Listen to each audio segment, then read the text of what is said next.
대강절 네 번째 주일입니다. 4개의 본문을 우리 함께 읽어봤는데 오늘 하나의 주제는 구원이라는 주제로 우리가 잡을 수 있을 것 같습니다. 구원을 향한 경건한 발걸음이라는 제목으로 일단 주제를 한번 설정해 보았는데요.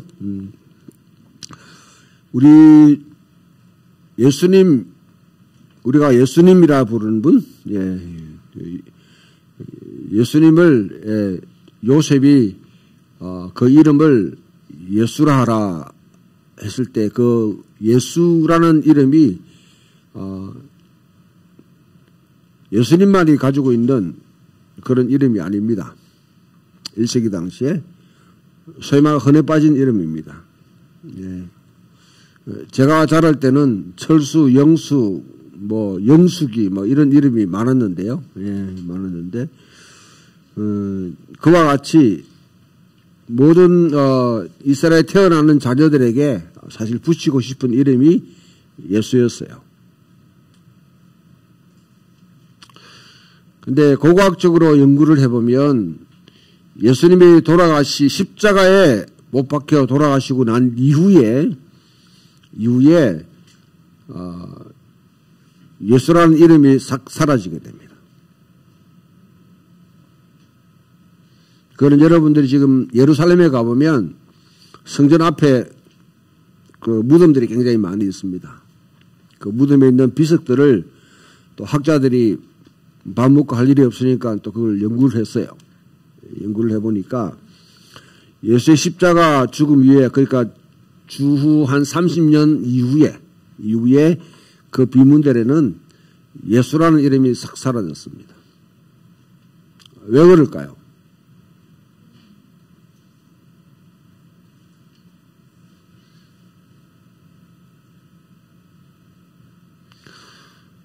예수님이 십자가에 못 박혀 죽었다 하는 것은 우리 보면 우리 굉장히 은혜로 받아들이는데 그 당시 사람들에게는 그런 하나님께 저주받은 자입니다. 자기 자녀가 그 사이에 스티그마, 낙인이 찍힌 이름을 갖다 붙일 사람은 거의 없을 겁니다. 혹시 김씨 집안에 태어나신 분들 자녀들을 갖다가 김정은, 김일성 이렇게 붙일 사람 없겠죠. 유씨 집안에 태어났는데 유영철이라고 짓지는 않겠죠. 이와 같이 유영철을 아직 다 잊어버렸군요. 아무튼 여러분 이 사이에 낙인 찍힌 이름을 그와 같이 자녀에게 갖다 붙이지 않습니다.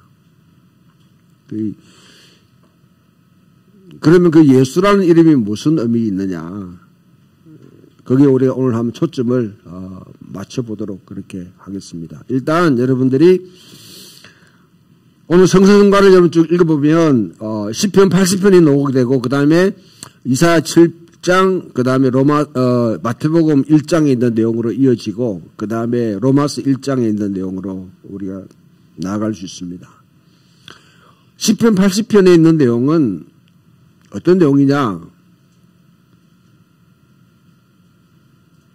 이스라엘 백성들이 지금 포로 생활을 하고 있다 말이죠. 바벨론에 잡혀가가지고 지금 유배 생활을 하고 유배 생활. 자기 본토에서 쫓겨나서 지금 바벨론 땅에 가서 거기서 노예 생활을 하고 있습니다. 자유가 없다는 것이죠. 자기들을 그곳에 데려간 자의 명령에 따라 살아야 되나. 온 민족이 그와 같은 상태에 빠졌습니다. 그렇다고 그러면 당연하게 그 속에 불러일으키는 하나의 어떤 소망이 뭐겠습니까? 유배 생활에서 돌아서서 본국으로 돌아가는 것이겠죠. 1세기 당시에 아니면 여러분 그 이후에 어떤 유대 작가들에게 아니면 어떤 유대인들에게 물어봐도 이스라엘 백성 물어봐도 구원이라는 것은 유배 상태에서 돌아서서 자기 본향으로 돌아가는 것이 바로 구원이에요. 그게 구출입니다. 구출. 그 제2의 출애굽을 기대하는 것입니다. 첫 번째 출애굽이 애굽에서 종살이하고 있던 이스라엘 하나님께서 능하신 일로 구출하사 그들을 약속의 땅으로 보내셨다는 것이죠. 그 왜 이 일이 반복되어 일어나냐? 그것은 신명기 28장에서 31장까지 있는 내용, 그 언약의 구도를 딱 보게 되면 내가 율법을 잘 지키고 내 말을 잘 지키면 이 땅을 번성하고 정말 하나님의 이름을 드높이는 백성이 되겠지만, 그러나 율법을 저버리고 토라를 저버리고 우상을 숭배하게 되면 하나님께서 너희를 징계하실 텐데, 징계도 외국 군대를 보내가지고 경고해도 그래도 듣지 않으면 그 뿌리를 싹 뽑아내가지고 다른 곳에 옮기겠다. 그게 하나님의 언약에 있는 하나의 약속 중 한 개입니다. 그 많은 사람들이 생각하기를 하나님께서 자기 백성들을 갖다 그와 외국 군대를 불러서 어떻게 해요? 징계를 했는데 그 하나님을 왜 믿냐? 생각할 수 있죠. 그 문제를 심각하게 다루고 있는 책이 바로 하박국서입니다. 도대체 하나님 도대체 뭐 하시는 분입니까? 당신의 백성이 이와 같이 고난당하는데 뭘 하고 계시느냐? 그 질문을 던지는 것이죠. 그때 하나님 주신 하박국에 대한 대답은 이것입니다. 내가 외국 군대를 불러가지고 이 백성들을 징계하겠다. 그러니까 더 완전히 멘붕에 빠지는 것이죠. 그때 하나님이 하늘에 주신 대답은 이겁니다. 오직 의인은 믿음으로 말미암아 살리라. 대저물이 바다를 덮은 것 같이 여호와의 영광을 온 세상에 가득한 날이 올 것이다. 여호와는 그 성전에 계시니 온천하는 잠잠할지어다. 세 가지 음성을 주세요. 그 가운데 오직 의인은 믿음으로 말미암아 살리라. 이 말이 뭐냐면 내가 비록 그와 같이 내 백성을 그와 같이 징계에 의해서 뿌리 뽑혀서 간다 할지라도 신실하게 하나님을 의뢰하는 사람은 믿음으로 살아야 된다는 거예요. 그곳에서도. 유배도 일종의 하나님의 인도하심이었고 하나님의 약속을 성취하는 것이었습니다. 그렇다면 이야기가 거기로 끝나는 것이 아니라 거기서 하나님께 다시 그 백성을 훈련시켜서 다시 본국으로 본역으로 돌아오게 하겠다. 그것이 이사야 40장에서 55장에 이르는 또 시편에 있는 여러 이런 말씀들이 주는 하나의 약속이었어요. 약속.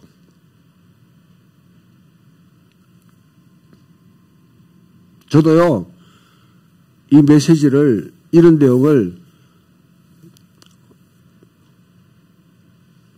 불과 한 5년 전까지 들어본 적도 없어요. 어느 목사님한테나 신학 교수한테 들어본 적이 없습니다.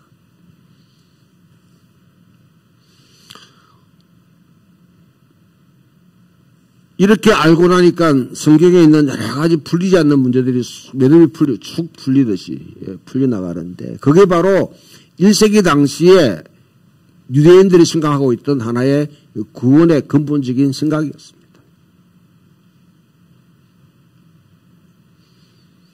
그래서 시편 80편은 뭐냐면 주여 여기 주의 얼굴빛 하나님이 우리를 돌이키시고 주의 얼굴빛을 비추사 우리를 구원을 얻게 하소서. 만군의 하나님 여호와여 주의 백성의 기도에 대해서 어떻게 노하시리까? 바벨론에 잡혀갔던 유대인들이 성전이 없는 상태예요. 제사를 드릴 수가 없습니다. 예배의 중심지가 파괴돼 버렸습니다. 없어졌습니다. 어떻게 합니까? 모든 이스라엘 예배의 여러분 중심은 예루살렘 성전인데 예루살렘 성전이 멸망되겠습니다. 없어졌어요.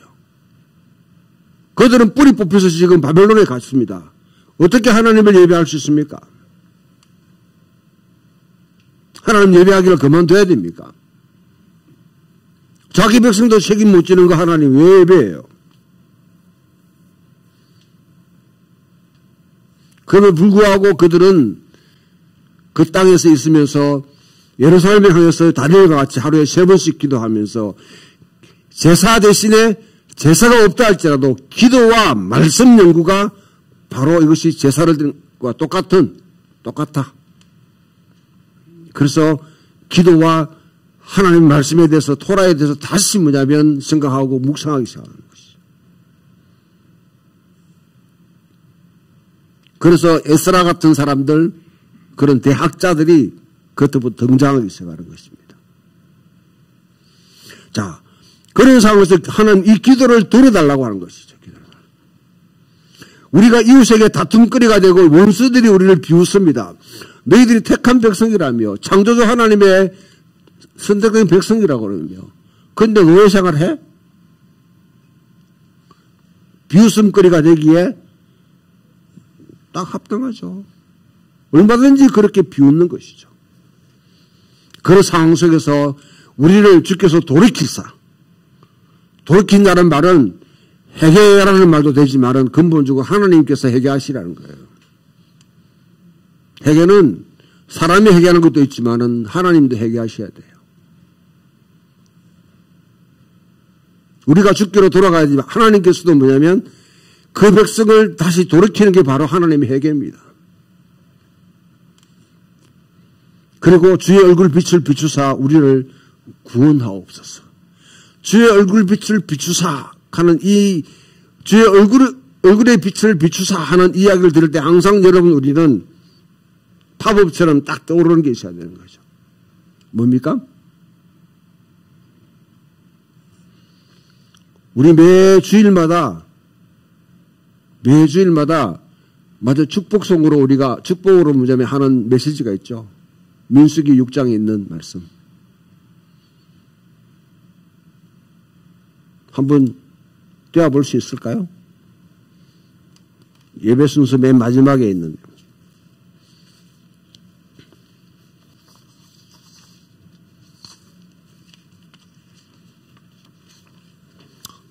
예, 같이 읽어 시작. 여호와는 내게 복을 주시고 너를 지키시기를 원하며 여호와는 그의 얼굴을 내게 비추사 은혜 베푸시기를 원하며 여호와는 그 얼굴을 내게로 향하여서 평강 주시기를 원하더라. 성전에 가면 제사장들이 성전에 올라오는 사람들에게 축복을 해요. 성전 문턱에서. 예. 이 축복 기도로 하나님께서 그들의 은혜를 베풀어 주시는 것이죠. 은혜를 강구하는 것입니다. 이 기도를 유대인들 지금도 뭐냐면 수콧, 이 초막절에 이 노래를, 이 기도를 하면서 지금 그 예루살렘 그 서벽, 남아있는 벽에, 거기 통곡의 벽에서 지금도 그 기도를 드리고 있습니다. 예루살렘 성전이 없어진 상태니까. 기대하면서. 그와 같이 성전이 없는 상태에서 그들은 이 기도를 하면서 하나님께서 그들에게 얼굴의 빛을 비추시사 그들 은혜를 베푸시고 평강을 주시고 구원을 이루어 주시기를 기도했는 것이죠. 이 기도를 하는 가운데서 하나님께서 유배에서 돌아오기를 기대하는 이 기도를 하는데 이사야 6장에서 이런 말을 합니다. 이제 넘어가게 되면 아하스라는 왕이 있는데 아하스라는 왕은 지금 좀 골치 아픈 역사적인 상황 속에 지금 놓여 있는 거예요. 왜냐하면 지금 신흥 아시리아 제국이 지금 이제 등장하기 시작했습니다. 점점 밀고 와가지고 위에는 지금 우리가 말하는 레바논까지 다 침략해가지고 이제 북쪽 이스라엘과 옆에 있는 이스라엘 옆에 붙어 있는 지금 시리아 땅, 그 다음에 지금 요르단 땅을 갖다가 지금 이제 공략 준비를 하고 있는 상황에서 어떻게 해야 됩니까? 첫 번째, 가장 쉬운 방법 항복하는 거예요. 두 번째, 북쪽 이스라엘과 옆에 있는 아람 군대와 함께 연합군을 이루어가지고 대항하는 겁니다. 세 번째, 남쪽에 있는 이집트와 연합해가지고 그와 같이 맞설 수가 있습니다. 네 번째로는 우리는 독립국가다. 하나님 주신 민족이다. 성전에 있는데. 그래서 자기 독립적인 그런 여러분 이제 쪽으로 그 아시라의 세력에서 맞설 수 있습니다. 우리나라가 여러분 그와 같은 비슷한 지정학적인 상황 속에 있는데요. 중국, 미국, 일본 이리 치고 저리 치고 북쪽에는 또 여러분 남북 갈려져 가지고 항상 전쟁 연습을 해야 되는 그런 상황입니다. 이 정부 들어서 가지고 하여튼 전쟁 연습 많이 하는데요. 어떻게 해야 됩니까?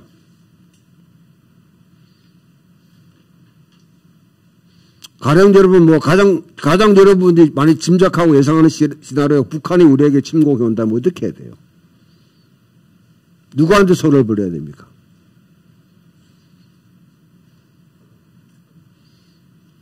전제는 우리가 하나님을 믿는 백성입니다. 전제는 우리가 하나님을 믿는 백성이라고 그러면. 야훼 하나님을 진짜 주로 인정하는 백성이 어떻게 해야 됩니까? 아하스가 지금 이 가운데 혼란에 빠져가지고 어떻게 될지 모르는 거예요. 결국 아하스는 가장 안 좋은 시나리오의 선택지를 뽑습니다. 아시리아에게 국을 하는 거예요. 국을 하는 거예요. 지금 이사야가 하는 말은 이겁니다. 여러분 보라 처녀가 잉태하여 아들을 낳을 것이요 그 이름을 임마누엘이 하리라. 이사야가 이걸 갖다가 미리 여러분 예수님을 갖다 보고 예언했다고 말이 생각하는데 그거는 저 뒤의 일이고요. 이사야는 본래 그런 의도 전혀 없습니다. 처녀가 결혼해가지고 잉태가 아들 낳는 거 당연한 거 아니에요? 안 그런가? 처녀가 결혼해가지고 하면 아들 놓잖아요.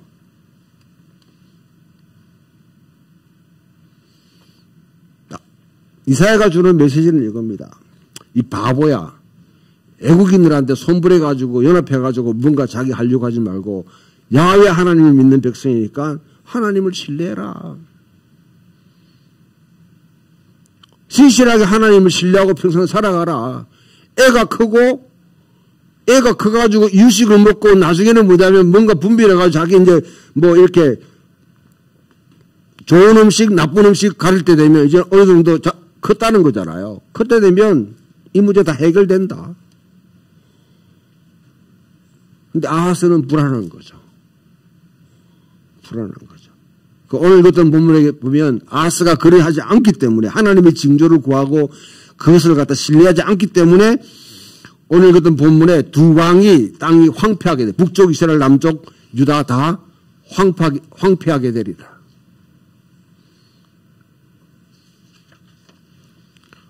첫 번째 아들 이름이 살야숲인데 남은 자는 도로리라. 결국은 이스라엘이 멸망당해서 유배를 당하고 남은 자가 돌아오는 그것을 지금 예언하고 있는 것이죠. 자, 어려울 때 하나님을 신뢰하는 게 진짜 믿음입니다. 도시락게 모든 거 다 갖춰졌을 때요. 누구든지 교회 와서 복사 잘하고 찬양 열심히 하고 기도 열심히 하고 다 해요. 근데 진짜 하나님이 한번 뒤 흔들 때 내 삶에 내가 생각하지 못한 그런 어려운 상황이 닥쳤을 때 그 위기 상황에 진짜 하나님을 의뢰하는지 아니면 주변에 있는 사람들의 손을 빌려가지고 뭐 하려고 하는지 거기서 믿음의 표시가 딱 드러납니다. 대부분의 사람들은 위기가 있으면 사람들에게 손을 빌려가지고 위기를 극복하려고 해요. 그리고 다 안 되면 나중에 와서 하나님을 구합니다. 그게 우상숭배하는 자들이 대표적으로 하는 여러분 결론입니다. 내가 오늘 진정으로 하나님의 손을 내밀어서 하나님께 도와달라고 갖고 하시든지. 바로 성경은 우리에게 모든 문제에 모든 세계를 창조하시면 하나님이시고 모든 문제의 해결점은 결국은 예수 하나님께 있다고 그러면 하나님을 신뢰하고 나가라는 거죠. 때로는 어리석은 방법일 수도 있습니다. 자, 세 번째 오늘 읽었던 본문 마태복음 잘 아는 내용입니다. 천사가 잉태하여 아들 낳고 그 이름은 임마누엘이 하리라. 이런 이야기. 처녀가 잉태하여 아들을 낳는다고? 이 이야기는 여러분 이사야의 말씀을 끌고 오는 것이고요. 일단 생각해보면 마리아가 저고난 여인이라면 우리는 지금은 약혼한 상태입니다. 이스라엘은 약혼한 상태에서 1년간 있다가 그 다음에 결혼이 이루어져요. 그 사이에 지금 뭐냐면 마리아가 성령으로 잉태했다. 믿어집니까?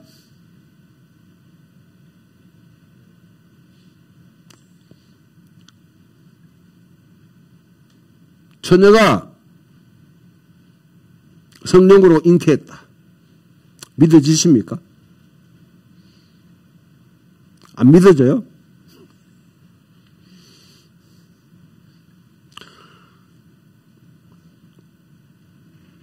하나님께서 창조주 하나님이시고요. 이 세상의 모든 걸 통치하고 계신다고 그러면 내 삶의 1-1은 2라는 이 도시 속에 논리적이에요. 가장 논리적입니다. 이 도시 속에 살아가는 것이 가장 일상적인 여러분의 삶의 방식이죠. 이것을 초월해가지고 하나님이 1-1은 여기에 개입하시면 1-1이 3이 될 수도 있고 5가 될 수도 있고 10이 될 수 있습니다. 근대성, 모더니티, 이 근대성에 빠져 있는 사람들 1-1은 2라고 해요. 논리적이고 합리적이고 객관적인 진리.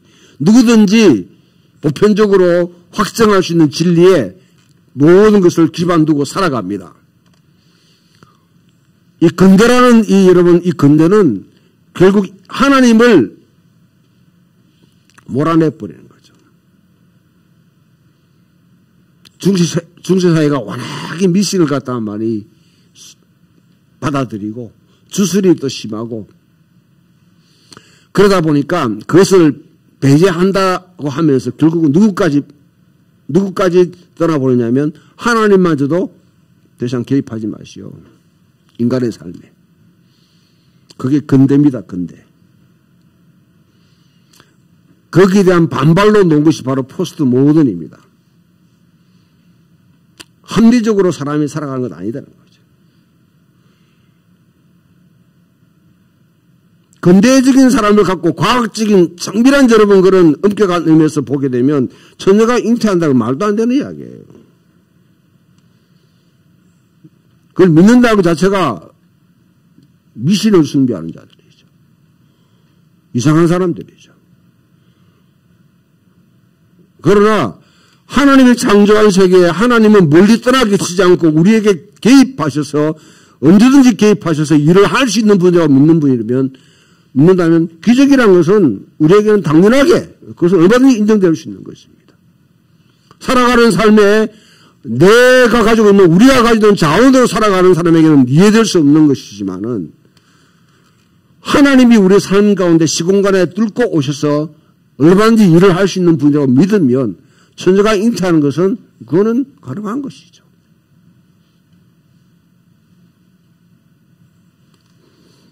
아무튼 예수님은 마리아에게 그와 같은 일이 일어났어요. 요셉이 적어놓은 사람인데 그 일을 알게 됐습니다.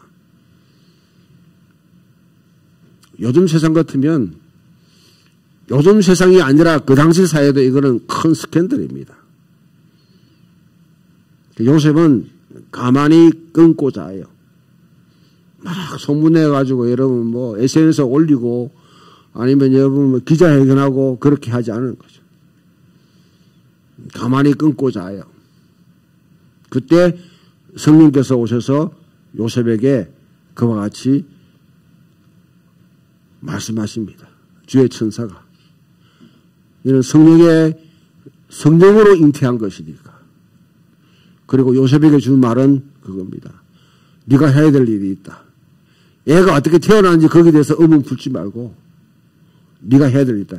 아이의 이름을 예수라 하라. 예수라 하라. 예수 그러면 여기 예수라는 이름이 등장하는데 예수라는 이름이 왜 중요합니까?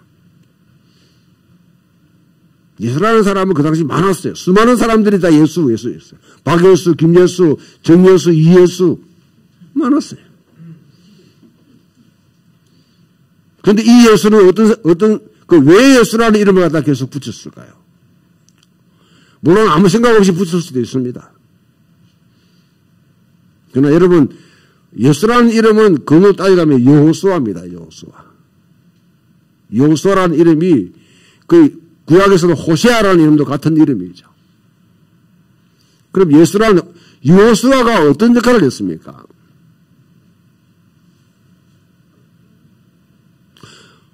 모세가 출애굽에서 이끌고 광야생활 이끌고 와서 토라를 줬지만은 모세가 할 수 없었던 일을 그 다음에 이어서 바로 가나안 땅을 정복하고 약속의 땅으로 들어간 사람이 바로 여호수아입니다. 예수라는 이름은 어떤 기대를 하게 만듭니까? 결국 율법이 할 수 없는 일을 할 수 있는 분. 약속의 땅을 갖다가 누리게 하는 사람. 바로 예수님은 그와 같은 분으로 오시는 것이죠. 예. 그래서 성경의 그 어디에도 1세기 당시에 그 어디에도 아마도 이후에 그 누구에게도 붙이지 않는 독특한 하나님의 예수라는 사람, 예수에게 별명을 붙이주는데 그것이 임마누엘입니다. 예수라는 이름은 흔했지만은 임마누엘의 이름은 아무한테도 붙이지 않는 독특한 이름입니다. 그 이름은 하나님이 우리와 함께 계신다는 거죠. 마태복음은 이와 같이 프레임을 잡고 있어요. 1장에 임마누엘을 이야기하고 나는데 마지막 28장에 세상 끝날까지 내가 너희와 함께 하리라. 그것도 임마누엘입니다. 우리와 함께 거하시는 하나님. 네. 우리와 함께 거하시면서 하나님께서 뭘 하시느냐. 바로 그와 같이 진정한 구출을 이루게 하신다는 것이죠. 여기서 한 가지 좀 더 잡고 넘어가면요. 여러분, 구원이라는 것을 제발 이제는 좀 예수 믿고 죽으면 천국 간다는 식으로 이해하지 마십시오. 예수 믿고 죽으면 다른 세계에 간다? 우리는 간다? 그건 맞아요. 천국은 아닙니다. 하늘에 간다? 맞아요. 하늘하고 천국하고는 다릅니다. 되게 천국이라는 말은 여러분 하나님 나라와 동일한 의미예요. 성경에서. 하나님 나라는 이미 예수 그리스도의 사역을 통해 이 땅에 내려왔고 예수님 십자가에 죽으시고 부활하사 그때부터 본격적으로 이 땅에 가동되기 시작한 나라입니다. 아직 완성되지 않았어요. 하늘이란 것은 하나님의 통치하는 영역입니다. 궁극적으로 우리의 목적은 예수 믿고 죽으면 천국 가는 것이 아니라 그 죽음 이후의 삶, 이 땅의 새하늘과 새 땅이 이루어질 때 그때를 바라보면서 살아가는 것이 우리의 궁극적인 목적지입니다. 이것이. 되게 예수 믿고 죽으면 천국 가다는 이 도식은 여러분 근원이 플라토 철학에서 나온 겁니다. 이 세상은 악하다. 물질은 악하다. 인간은 본래 영으로 되어 있는데 육신이 타락함으로 인해서 육신이 우리를 갖다가 지금 듣고 있어가지고 육신이 뭐냐면 이게 하나의 옥과 같아요. 감옥과 같아요. 그 감옥이라고 그러면 여러분 당연하게 이것은 벗어나는 것이 그게 구원이에요. 그레콜로망 사회에서 여러분 고귀한 철학자들은 죽음을 두려워하지 않습니다. 왜? 기뻐해요. 맞이합니다. 소크라테스가 하는 태도를 보면 알지 않습니까? 사형을 갖다가 약사발 사형을 갖다가 앞두고 플루토 한 가지 부탁이 있는데 뭡니까? 내가 누구의 집에 닭을 빌렸는데 닭을 갚지 못했네. 자네 좀 갚아주겠다. 이게 죽음을 앞두고 할 사람이 할 소리입니까 이게? 나 여러분 그 세계관에서는 이제 죽음은 오히려 뭐냐면 내가 육신의 틀에서 벗어날 수 있는 좋은 기회다. 절호의 기회다. 맞이하는 것이죠. 육신 자체가 악하기 때문에 그래요. 그러나 여러분 성경을 읽어보게 되면 하나님이 육 자체를 정죄하고 나쁘다고 한 적 한 번도 없습니다. 하나님의 창조세계, 우리가 지으신 하나님의 손으로 지은 창조세계를 폐기한 적이 한 번도 없습니다. 이걸 포기한 적이 한 번도 없습니다. 하나님은 이 망가진 세계를 고쳐서 사용하기를 결정하셨지, 고쳐 사용하기 위해서 하나님이 아브라함을 부르셔서 이스라엘을 부르셨고요. 아브라함과 이스라엘이 실패한 그 자리에서 결국은 예수 그리스도 진정한 인간으로 하나님 형상을 받은 아담이 되셔서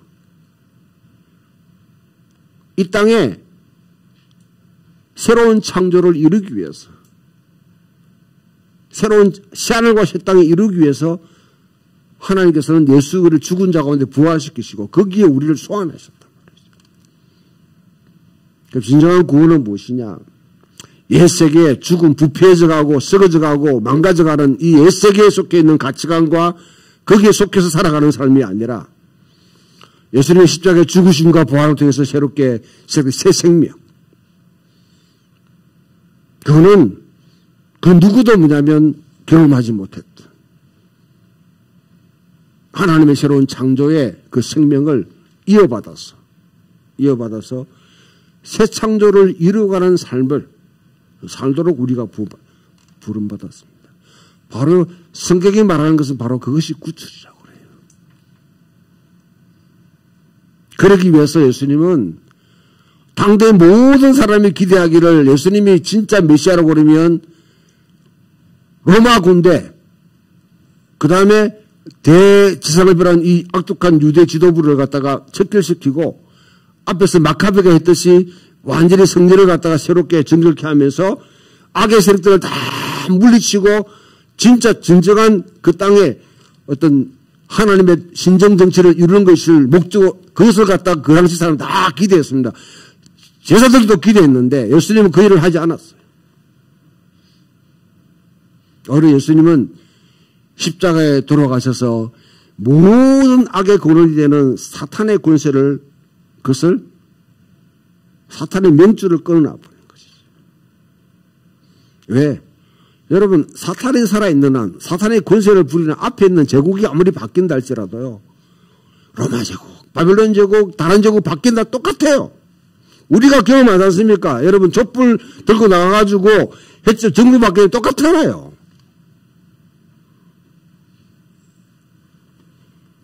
똑같잖아요. 근본적으로 악에 있는 이 문제를 갖다 해결하지 못하면 위에 있는 여러분 이 정권은 아무리 바뀌어봐야 똑같아요. 똑같아요.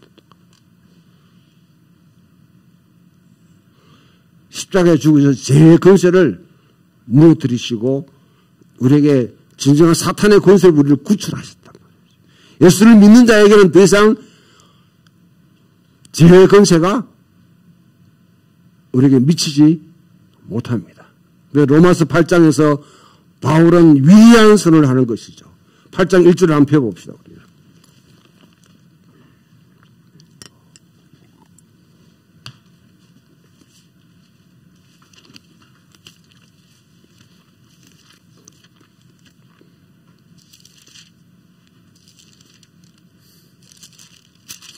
8장 1절 2절 다 같이 읽어보시죠. 시작.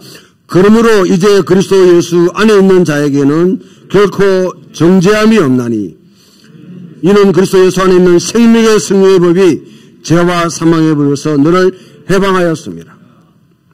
우리가 예수 그리스도를 믿는다는 것은 더 이상 여러분 죄가 지금 우리를 갖다가 지금 우리가 연약해서 죄에 대해서 살고 있다 할지라도 죄와 사망의 법은 더 이상 우리에게 권세를 미치지 못하는 오직 예수 그리스도 안에 있는 생명의 성령의 법이 우리를 지배하도록 그 삶을 살게 되는 것입니다. 그 가운데 이르렀으면 그러면 그 다음에 바울이 하는 말은 뭡니까? 로마에서 하는 말은.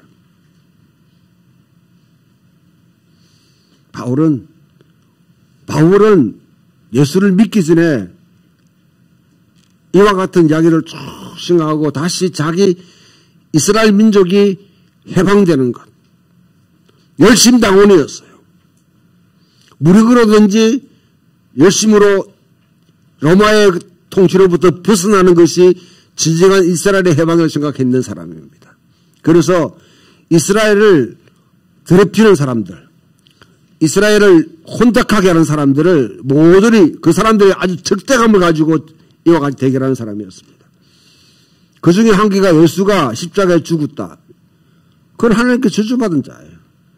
그 저주받은 자를 갖다가 하나님, 얘들은 뭐냐면 메시아라 주라고 하니까 이 미친놈들 이걸 잡아가지고 다 감옥에 내가지고 쫓아다니면서 막 그 사람 잡아들리고 스테반을 갖다가 죽이는 데 참여하게 되고 마지막 지금 다메스커스로 자기 땅도 아니야. 가가지고 거기서 또 예수 믿는 사람을 불러들이기 위해서 갔는데 가는 도중에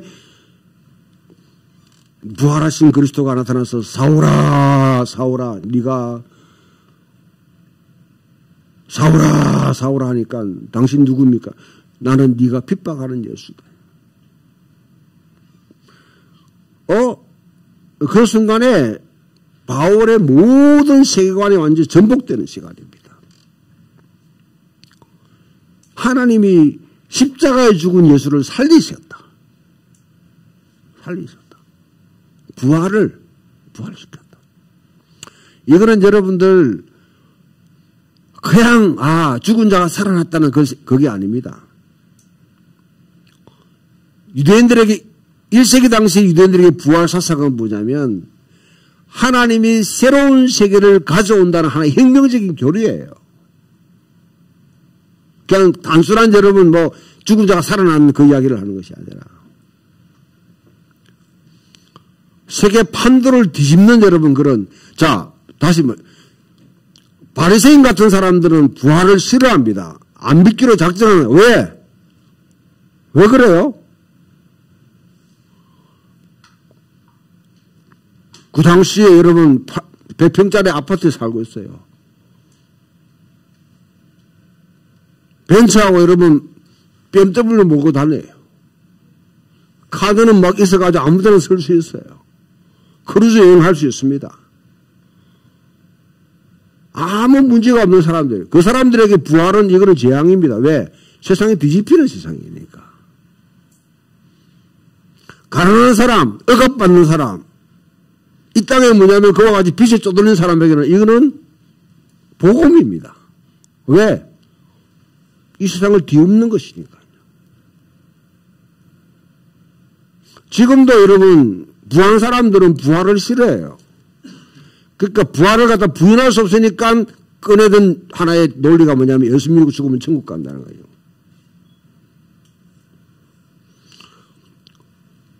하나님이 죽은 자를 살렸다는 것은 이 세상의 판도가 뒤집혔다는 겁니다.